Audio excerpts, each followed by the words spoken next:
বিকেল ৫টার দিকে আমি নিজের রুমে বসে ল্যাপটপে কাজ করছিলাম। হঠাৎ বাইরে আম্মুর ডাক। সাকিব, একটু এদিকে আয় তো। ল্যাপটপ বন্ধ করে ড্রয়িং রুমে যেতেই দেখি আব্বু আম্মু আর আমার বড় ভাই রাকিব বসে আছে। পরিবেশটা অন্য দিনের চেয়ে একটু আলাদা লাগছিল। আমি সোফায় বসে বললাম, কি হয়েছে? আম্মু হেসে বললেন, আগামী শুক্রবার একটা মেয়ের বাসায় যাব। আমি অবাক হয়ে বললাম, কার বাসায়? রাকিবের জন্য মেয়ে দেখতে। আমি সঙ্গে সঙ্গে ভাইয়ার দিকে তাকালাম। সে শুধু মুচকি হেসে মাথা নিচু করে রইল। আমি হেসে বললাম, তাই নাকি? আমাকে তো কিছুই বললে না। মেয়ের নাম নীলা। পরিবারের সবাই খুব ভালো। আগে একবার গিয়ে দেখে আসি, পরে বাকিটা দেখা যাবে। শুক্রবার দুপুরের পর আমরা 4 জন বের হলাম। প্রায় 1 ঘন্টা পর নীলাদের বাসায় পৌঁছালাম।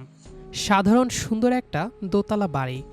দরজা খুলে আমাদের ভেতরে নিয়ে যাওয়া হলো। ড্রয়িং রুমে বসে সবার সঙ্গে পরিচয় হলো। চা নাস্তা এলো। দুই পরিবারের মধ্যে স্বাভাবিক কথাবার্তা চলতে লাগলো। কিছুক্ষণ পর পাত্রীর মা ভেতরের দিকে তাকিয়ে বললেন, নীলা, মা এদিকে আয়।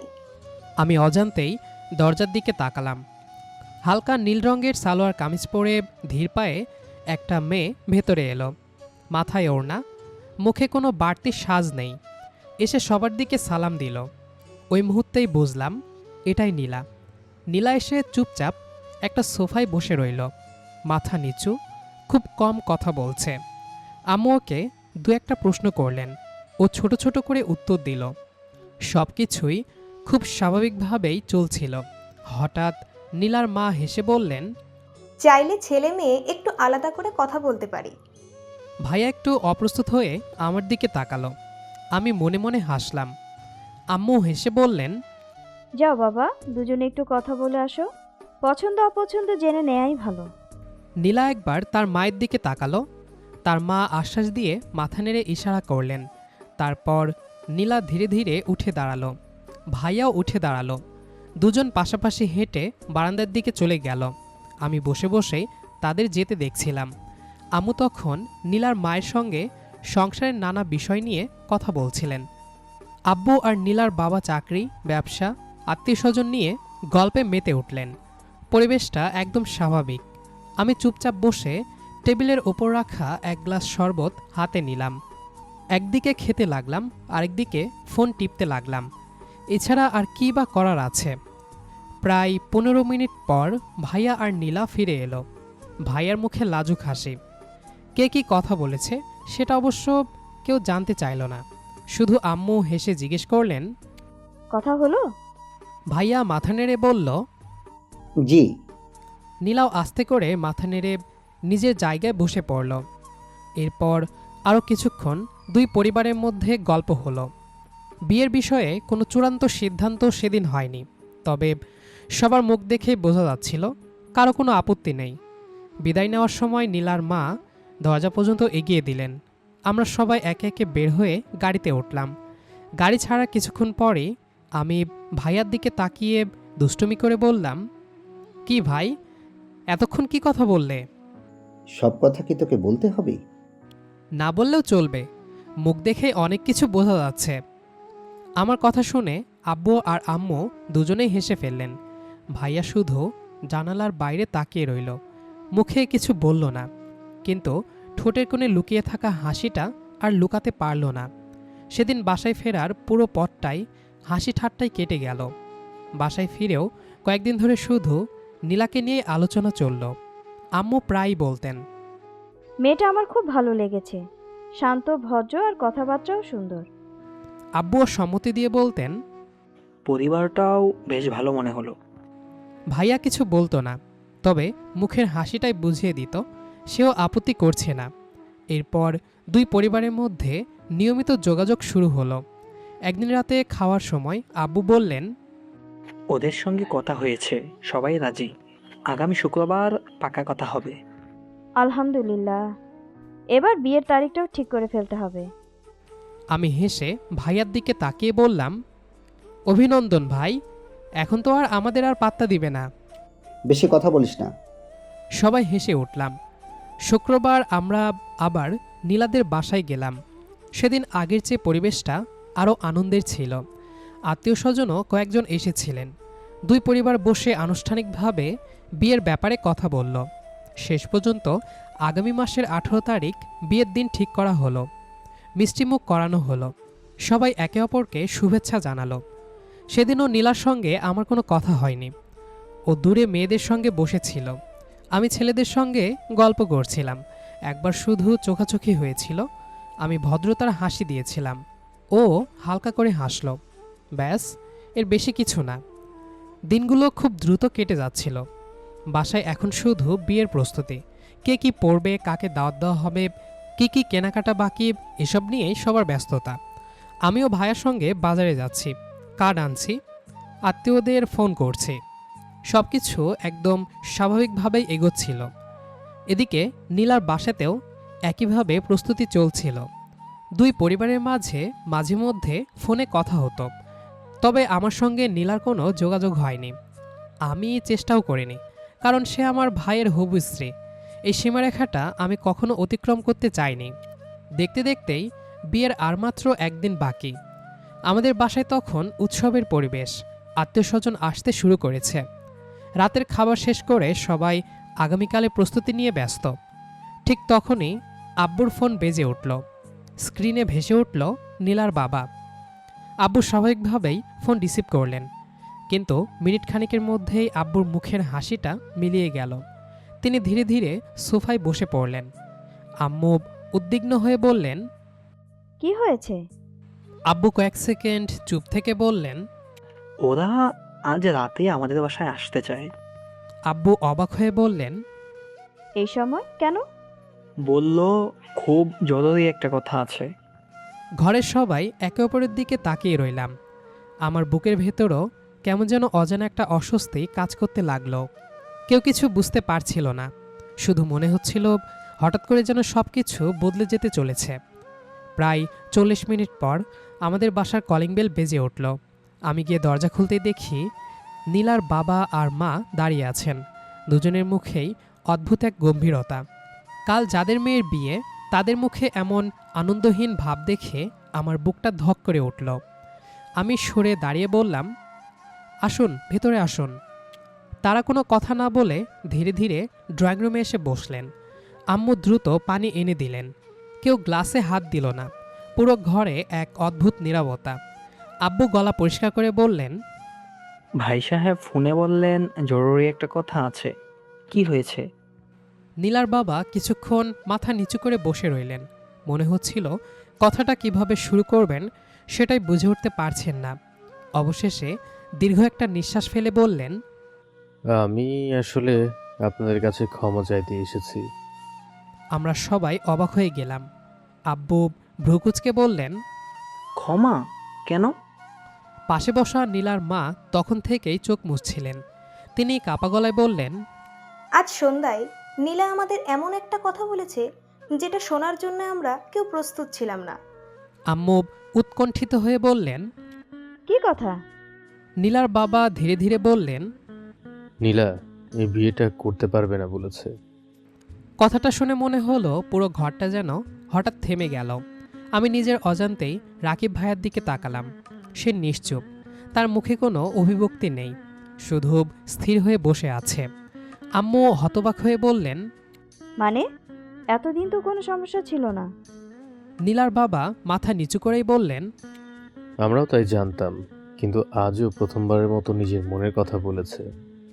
আব্বুর কণ্ঠ এবার একটু কঠিন হয়ে উঠল। তাহলে আগে বলনি কেন? ভয় পেয়েছিলাম, ভেবেছিলাম হয়তো সময়ের সঙ্গে নিজেকে মানিয়ে নিতে পারবে, কিন্তু আজ সারাদিন ওকে দেখে বুঝলাম ও ভিতরে ভিতরে খুব কষ্ট পাচ্ছে। সন্ধ্যায় কাঁদতে কাঁদতেই সব খুলে বলেছে। ঘরে আবার নীরবতা নেমে এলো। আমার বুকের ভেতর কেমন যেন ধরফর করছিল। ঠিক তখনই আব্বু ধীরে জিজ্ঞেস করলেন, তাহলে সমস্যা কোথায়? নীলার বাবা একবার আমার দিকে তাকালেন, তারপর আবার চোখ নামিয়ে নিলেন। আমি কিছুই বুঝতে পারছিলাম না। তিনি খুব ধীরে বললেন, নীলা রাকিবকে নয়, সাকিবকে পছন্দ করে। কথাটা শেষ করার পর আমার মনে হলো কেউ যেন মাথার ওপর ভারী কিছু আঘাত করল। আমি অবিশ্বাস নিয়ে বললাম, কি? আম্মু বিস্ময়ে আমার দিকে তাকালেন। আব্বুও কিছুক্ষণ নির্বাক। ভাইয়া এখনও চুপ। আমি তাড়াতাড়ি বললাম, না না, এটা কিভাবে সম্ভব? আমি তো আমি তো ওর সঙ্গে কখনো কথাই বলিনি। নীলার বাবা সঙ্গে সঙ্গে বললেন, আমরা জানি, আর সেই কারণেই আজ আমরা আমাদের কাছে এসেছি। আপনাদের কারো ওপর আমাদের কোনো অভিযোগ নেই, সাকিবেরও না। আমি আবার বললাম, আমি সত্যি কিছু জানতাম না, বিশ্বাস করুন। নীলার সঙ্গে আমার কখনো ফোনে মেসেজে কোনোভাবেই যোগাযোগ হয়নি। নীলার মা মাথা নেড়ে বললেন, আমরা সেটা বিশ্বাস করি বাবা। নীলাও একই কথা বলেছে। সে বলেছে সাকিব কিছুই জানে না। ঘরের ভেতর আবার নীরবতা, শুধু ঘড়ির টিকটিক শব্দটা শোনা যাচ্ছিল। আম্মু ধীরে ধীরে সোফায় হেলান দিয়ে বসলেন। তার চোখে মুখে স্পষ্ট দুশ্চিন্তা। তিনি আস্তে বললেন, এত বড় একটা কথা আজ বললো? নীলার বাবা অসহায়ের মতো বললেন, আমরা নিজেরাও ভেঙে পড়েছি, কিন্তু মেয়ের ইচ্ছার বিরুদ্ধে জোর করে বিয়ে দিলে হয়তো ও সারা জীবন কষ্ট পাবে, তাই সত্যটা লুকাতে পারলাম না। আমি চুপচাপ মাথা নিচু করে বসে রইলাম। আমার ভেতরে তখন একটাই প্রশ্ন ঘুরছিল, এসব কিভাবে হলো? আর আমার পাশে বসে থাকা ভাইয়া এখনও একটাও কথা বলেনি, শুধু মাথা নিচু করে দুহাত একসঙ্গে ধরে বসে আছে। ঘরে পরিবেশটা এতটাই ভারী হয়ে উঠেছিল যে কারো মুখ দিয়ে একটা শব্দ বের হচ্ছিল না। প্রায় 2 মিনিট পর আব্বু ধীরে ধীরে বললেন, তাহলে এখন আপনারা কি চান? নীলার বাবা মাথা নিচু করেই বললেন, আমরা কোনো সিদ্ধান্ত চাপিয়ে দিতে আসিনি, শুধু সত্যটা লুকাতে চাইনি। শেষ সিদ্ধান্ত আপনাদের। আব্বু গভীর একটা নিঃশ্বাস ফেললেন। আমি হঠাৎ উঠে দাঁড়িয়ে বললাম, না, এটা কখনোই সম্ভব না। সবাই আমার দিকে তাকালো। আমি আবেগ চেপে বললাম, যে মেয়ের সঙ্গে কাল আমার ভাইয়ার বিয়ের কথা, সে মেয়েকে আমি কিভাবে বিয়ে করব? এটা আমি পারবো না।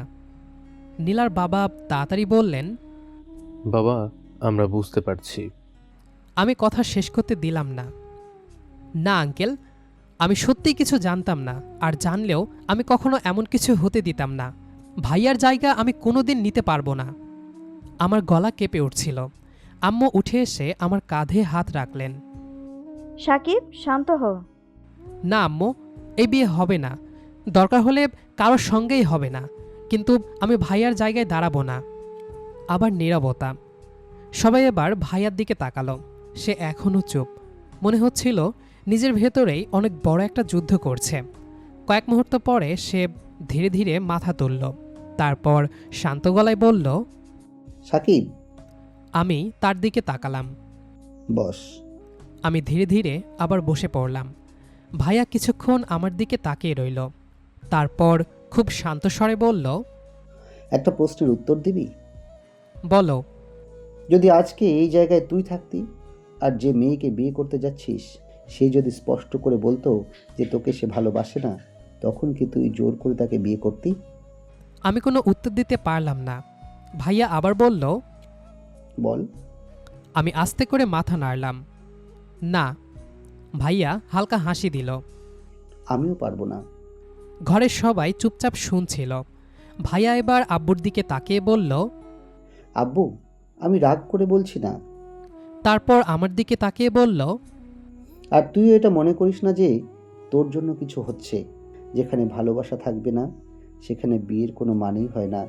শুধু সমাজে কে কি বলবে এটা ভেবে একটা মেয়েকে সারা জীবন অস্বস্তিতে রাখার কোনো অধিকার আমার নেই। আব্বুও চুপ করে রইলেন। ভাইয়া এবার নীলার বাবা মায়ের দিকে তাকিয়ে বলল, আপনাদের ওপর আমার কোনো রাগ নেই। আপনারা আজ সত্যিটা বলেছেন, এই জন্য ধন্যবাদ।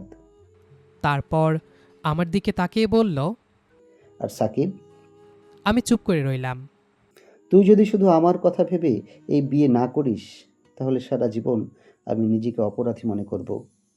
আমি অবাক হয়ে তাকিয়ে বললাম, ভাইয়া। না, আগে আমার কথা শেষ করতে দে। সে উঠে এসে আমার কাঁধে হাত রাখল। ছোটবেলা থেকে তোকে কখনো নিজের থেকে আলাদা ভাবিনি, আজও ভাবছি না। ভাগ্যে যা লেখা আছে সেটাই হয়েছে, এতে তোর কোনো দোষ নেই। আমি নিচু গলায় বললাম, কিন্তু কোনো কিন্তু না, আগে বল আমার একটা কথা রাখবি। আমি মাথা তুললাম। যদি সবাই রাজি হয় তাহলে তুই এই বিয়েতে আর না করিস না। আমি কিছু বলতে পারলাম না, শুধু মাথা নিচু করে বসে রইলাম। ঘরের ভেতর আবার নীরবতা নেমে এলো।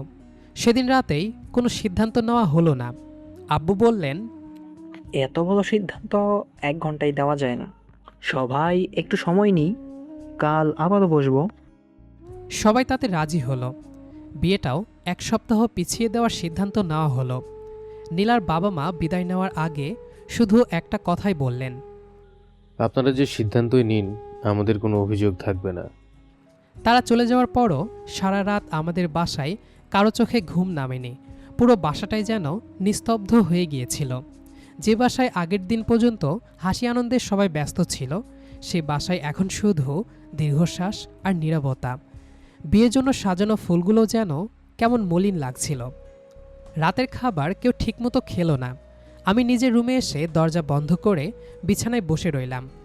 মাথার ভেতর একটাই কথা ঘুরছিল, এসব কিভাবে সম্ভব?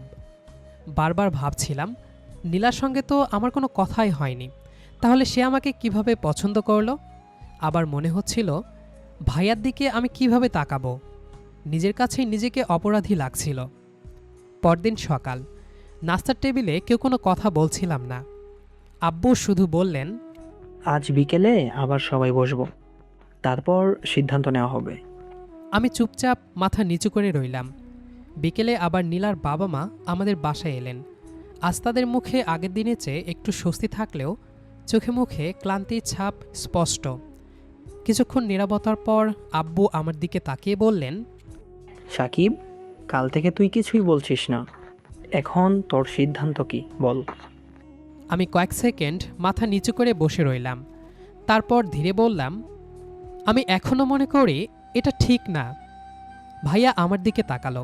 আমি আবার বললাম, ভাইয়ার জায়গায় আমি নিজেকে কোনোদিন ভাবতে পারবো না।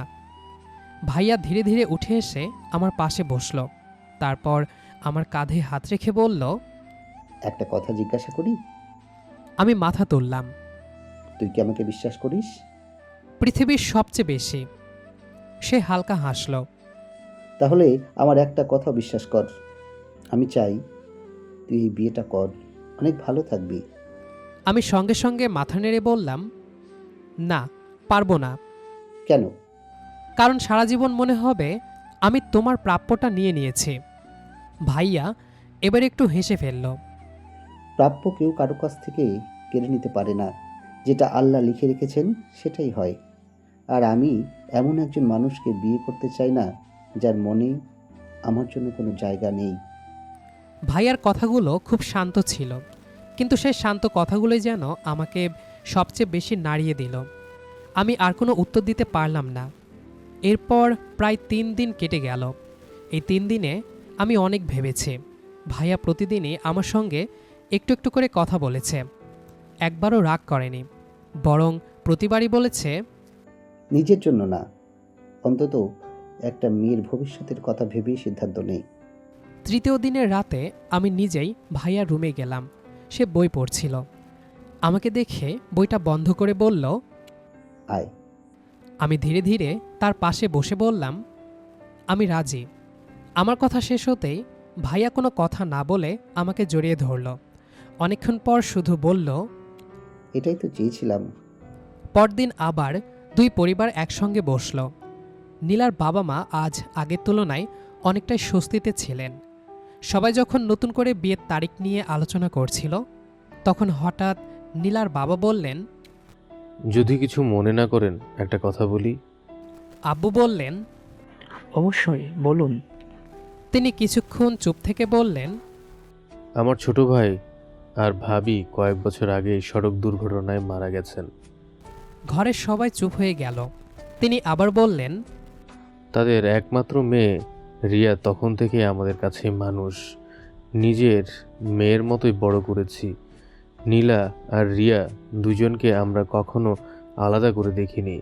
যদি আপনাদের আপত্তি না থাকে, আমরা চাই রিয়ার জন্য রাকিবকে একবার দেখাতে। ঘরের সবাই চুপ হয়ে গেল। ভাইয়া মাথা নিচু করে বসে রইলেন। আব্বু বললেন, আগে মেয়েটাকে দেখা যাক, তারপর বাকিটা আল্লাহর ইচ্ছা।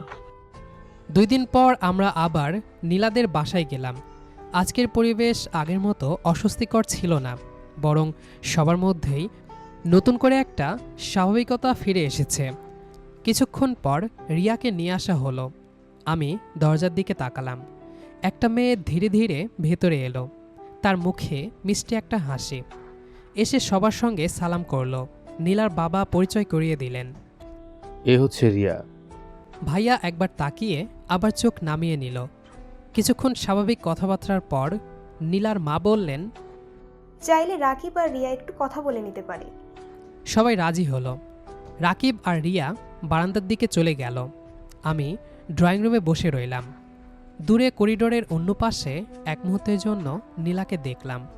তারপর আমি জোর গলায় সবার সামনে বলে উঠলাম, আমি নীলার সঙ্গে আলাদা কথা বলতে চাই। আমার কথা শুনে ড্রয়িং রুমে বসে থাকা সবাই এক মুহূর্তের জন্য চুপ হয়ে গেল। আম্মু আমার দিকে তাকালেন। নীলা মাথা নিচু করে দাঁড়িয়েছিল। কয়েক সেকেন্ড পর নীলার বাবা শান্ত গলায় বললেন, যাও মা, তোমরাও একটু কথা বলে এসো। এতদিন ধরে মনে যা জমে আছে, আজ সব পরিষ্কার হওয়া দরকার। নীলা আস্তে করে মাথা নাড়ল। আমি কোনো কথা না বলে উঠে দাঁড়ালাম। নীলা আমার কয়েক কদম পেছনে হাঁটছিল। আমরা বাড়ির ছাদে চলে গেলাম। চারদিকে বিকেলের নরম আলো, হালকা বাতাস বইছে, কিন্তু আমাদের দুজনের মাঝখানে যেন অদ্ভুত এক অস্বস্তি। আমি রেলিংয়ের পাশে গিয়ে দাঁড়ালাম। নীলা কয়েক হাত দূরে দাঁড়িয়ে রইল। প্রায় 1 মিনিট কেউ কোনো কথা বললাম না। শেষ পর্যন্ত আমি নিজেই নীরবতাটা ভাঙলাম। একটা প্রশ্ন করব? জি। আমি ওর দিকে তাকালাম। কেন? নীলা অবাক হয়ে বলল, কি কেন? আমি এবার গলার স্বর একটু শক্ত করলাম। কেন এমন করলে? জানো, তোমার একটা সিদ্ধান্তে কতজন মানুষ কষ্ট পেয়েছে? আমার ভাই। কথাটা বলতে গিয়েও থেমে গেলাম। ও কখনো তোমার বিরুদ্ধে একটা কথাও বলেনি, উল্টো সবাইকে বুঝিয়েছে। আর তুমি? নীলা মাথা নিচু করেই দাঁড়িয়ে রইল। আমি আবার বললাম, এতদিন চুপ ছিলে কেন? প্রথম দিনই তো বলতে পারতে। পাকা কথা হওয়ার আগেও বলতে পারতে। বিয়ের আগের দিন পর্যন্ত অপেক্ষা করলে কেন? নীলা ধীরে ধীরে মাথা তুলল। তার চোখ দুটো লাল। সে খুব শান্ত গলায় বলল, আপনি রাগ করারই কথা। আমি আপনার জায়গায় থাকলেও রাগ করতাম। আমি কিছু বললাম না। সে আবার বলল, আমি ভুল করেছি, অনেক বড় ভুল, কিন্তু কাউকে ঠকানোর ইচ্ছে আমার কখনো ছিল না। আমি স্থির দৃষ্টিতে তাকিয়ে রইলাম। নীলা ধীরে ধীরে বলতে শুরু করলো, প্রথম যেদিন আপনারা আমাদের বাসায় এসেছিলেন, সেদিন আপনাকে প্রথম দেখি। সেই দিনই ভালো লেগেছিল, কিন্তু সবাই বারবার বলছিল বড় ছেলের জন্য এসেছে। আমি ভেবেছিলাম হয়তো এটা শুধু মুহূর্তের একটা অনুভূতি, সময় গেলে সব ঠিক হয়ে যাবে। সে একটু থামল। চোখের কোণে পানি জমে উঠেছে। তারপর পাকা কথাও হয়ে গেল।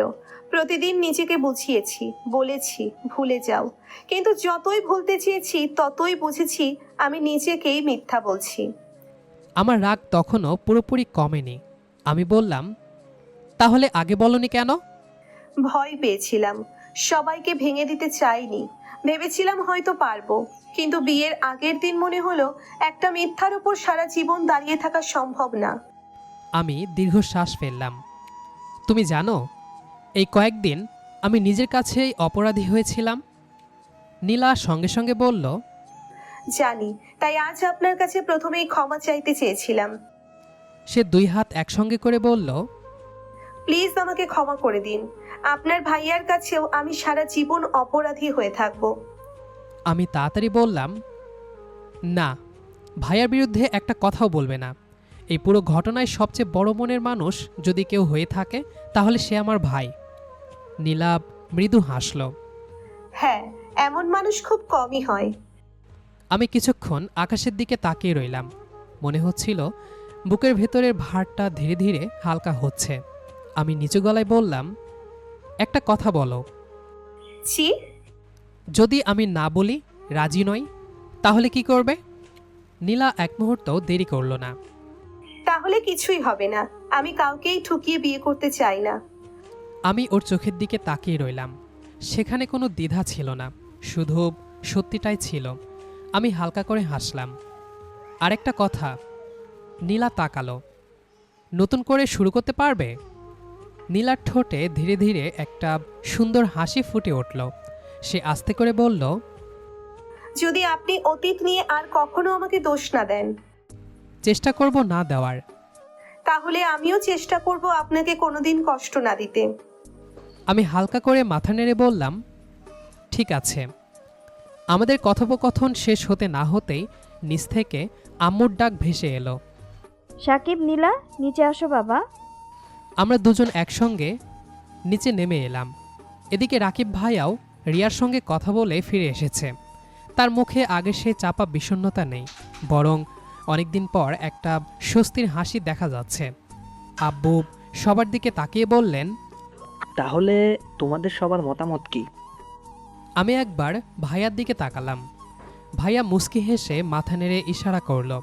আমি ধীরে ধীরে বললাম, আমার কোনো আপত্তি নেই। সবাইয়ের মুখে সঙ্গে সঙ্গে হাসি ফুটে উঠল। এরপর সবাই ভাইয়ার দিকে তাকালো। রিয়া লাজুক মুখে মাথা নিচু করে বসে আছে। ভাইয়া কয়েক সেকেন্ড চুপ থেকে বলল, আমারও কোনো আপত্তি নেই। কথাটা শোনা মাত্র সবাই একসাথে আলহামদুলিল্লাহ বলে উঠল।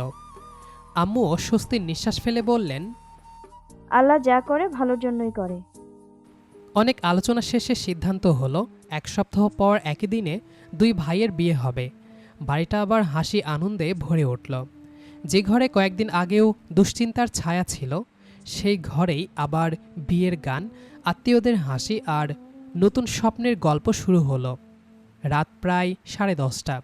একদিকে 2 ভাইয়ের বিয়ে শেষ হয়েছে। সারাদিনের কোলাহল, হাসি আনন্দ, ছবি তোলা, আত্মীয়দের দৌড়ঝাঁপ, সব মিলিয়ে বাড়িটা যেন উৎসবের রঙে রঙিন ছিল। ভাইয়া আর রিয়া ভাবিকে সবাই অনেক আগেই তাদের রুমে পৌঁছে দিয়েছে। আমারও আর দেরি হলো না। আম্মু হেসে বললেন, যা বাবা, এবার তুই যা, বউকে একা বসিয়ে রাখিস না। সবাই মুচকি হেসে উঠল। আমি লাজুক হেসে ধীরে ধীরে নিজের রুমের দিকে হাঁটলাম। দরজার সামনে এসে একবার গভীর শ্বাস নিলাম। তারপর আস্তে করে দরজাটা খুললাম। রুমে ঢুকতেই ফুলের মিষ্টি গন্ধ নাকে এলো। পুরো ঘরটা সাদা আর লাল ফুল দিয়ে সাজানো। বিছানার চারপাশেও সুন্দর করে ফুল ঝুলিয়ে রাখা হয়েছে। বিছানার একপাশে মাথা নিচু করে বসে আছে নীলা। লাল শাড়ি, মাথায় ঘোমটা, 2 হাত একসঙ্গে রাখা। ওকে দেখে কয়েক সেকেন্ড আমি শুধু দাঁড়িয়ে রইলাম। দরজা বন্ধ হওয়ার শব্দে নীলা ধীরে ধীরে মাথা তুলল। আমাদের চোখাচোখি হতেই ওর ঠোঁটে লাজুক একটা হাসি ফুটে উঠল। আমি ধীরে ধীরে গিয়ে কিছুটা দূরে বসে বললাম, অনেক ক্লান্ত? নীলা হালকা হেসে মাথা নাড়ল। একটু। আমি মৃদু হেসে বললাম, আমিও। দুজনেই কয়েক সেকেন্ড চুপ করে রইলাম। আজকের এই নীরবতাটা অস্বস্তিকর ছিল না, বরং শান্তির ছিল। আমি ধীরে বললাম, জানো, কয়েকদিন আগে কখনো ভাবিনি আজ আমরা একসঙ্গে এভাবে বসে থাকব। আমিও ভাবিনি। আমি ওর দিকে তাকিয়ে বললাম, একটা কথা। বলুন। আজ থেকে আর কোনো অপরাধবোধ না, অতীত নিয়ে আর কোনো কথা নয়, নতুন করে শুরু করব, পারবে? নীলা আমার দিকে তাকিয়ে মৃদু হেসে মাথা নাড়ল। ইনশাল্লাহ পারবো।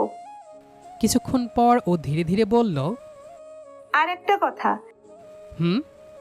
আজকে আমাকে ক্ষমা করেছেন তো? অনেক আগেই। কথাটা শুনেই নীলার চোখ দুটো চিকচিক করে উঠল। আমি টেবিল থেকে 1 গ্লাস পানি এগিয়ে দিয়ে বললাম, সারাদিন কিছুই ঠিকমতো খেতে পারোনি, আগে পানি খাও। নীলা গ্লাসটা নিল, তারপর হালকা হাসি দিয়ে বলল, এত যত্ন করলে কিন্তু অভ্যেস হয়ে যাবে। আমি মুচকি হেসে বললাম, সেটাই তো চাই। নীলা লজ্জায় মাথা নিচু করে ফেলল। আমি ধীরে ধীরে ওর একটু কাছে সরে এলাম। নীলা মাথা নিচু করেই বসেছিল। আমি আস্তে করে বললাম, আমার দিকে একবার তাকাবে? নীলা ধীরে ধীরে মুখ তুলে তাকাতেই আমাদের চোখ আবার এক হয়ে গেল। কয়েক সেকেন্ড কেউ কোনো কথা বললাম না, শুধু দুজনের মুখেই শান্ত একটা হাসি। আমি আস্তে করে ওর ডান হাতটা নিজের হাতে তুলে নিলাম। আজ থেকে আর তুমি একা নও, তোমার সব হাসি, সব কষ্ট, সব কিছুর ভাগিদার আমি। নীলার চোখ ভিজে উঠল। আমি মৃদু হেসে ধীরে ধীরে ওর আরও কাছে এগিয়ে গেলাম। একটা জিনিস চাইতে পারি? নীলা লাজুক মুখে মাথা নাড়ল। আমি খুব আলতো করে ওকে নিজের কাছে টেনে নিলাম। নীলা এক মুহূর্ত চমকে উঠলেও পরের মুহূর্তেই নিশ্চিন্তে মাথাটা আমার বুকে রেখে দিল। মনে হচ্ছিল এতদিনের সব অস্থিরতা যেন এই একটুখানি আশ্রয়েই মিলিয়ে গেছে। আমি ধীরে ধীরে ওর কপালে একটা স্নেহভরা চুমু এঁকে দিলাম। আলহামদুলিল্লাহ, অবশেষে তুমি আমার হলে। নীলা চোখ বন্ধ করেই মৃদু হেসে বলল, আর আপনি আমার। আমি আলতো করে ওর থুতনিটা তুলে ধরলাম। ওর লাজে লাল হয়ে যাওয়া মুখটা দেখে আমারও হাসি পেয়ে গেল। আমি ফিসফিস করে বললাম, হাসলে তোমাকে আরও সুন্দর লাগে। নীলা চোখ নামিয়ে মৃদুস্বরে বলল, এত প্রশংসা করবেন না, লজ্জা লাগে। আমি আর কিছু না বলে ওর কপালে আবারও আলতো করে হাত বুলিয়ে দিলাম। তারপর ওর সম্মতি বুঝে খুব নরমভাবে ওর ঠোঁটে এক মুহূর্তের ভালোবাসার চুম্বন রাখলাম। দুজনের চোখেই তখন নতুন জীবনের স্বপ্ন। বাইরে হালকা বাতাসে জানালার পর্দা দুলছিল। দূরে কোথাও রাতের নিস্তব্ধতার মাঝে ভেসে আসছিল ঝিঝি পোকার ডাক। ঘর ভর্তি ফুলের সুবাস আর দুজন মানুষের নীরব হাসি যেন সেই রাতটাকে আরও সুন্দর করে তুলছিল। আমি ওর হাতটা শক্ত করে ধরে বললাম, প্রতিশ্রুতি দাও, যত ঝড়ই আসুক আমরা একে অপরের হাত কখনো ছাড়ব না। নীলা বিনা দ্বিধায় নিজের আঙ্গুলগুলো আমার আঙ্গুলের সঙ্গে জড়িয়ে দিয়ে বলল, ইনশাল্লাহ, কোনো দিন না। আমি মুস্কি হেসে বললাম, তাহলে আজ থেকেই আমাদের নতুন গল্পের শুরু। নীলা মাথা আমার কাঁধে রেখে আস্তে করে বলল, আমাদের গল্পটা যেন শেষ নিঃশ্বাস পর্যন্ত এমনই সুন্দর থাকে। তো বন্ধুরা, এ ছিল আমাদের আজকের গল্প। গল্পটি আপনাদের কাছে কেমন লেগেছে সেটি অবশ্যই কমেন্ট করে জানাবেন। দেখা হবে আবারও নতুন কোনো গল্প নিয়ে। সেই পর্যন্ত আমাদের সাথেই থাকবেন। আর আমাদের আজকের গল্পটি যারা শেষ পর্যন্ত শুনেছেন তাদের সবাইকে অসংখ্য ধন্যবাদ।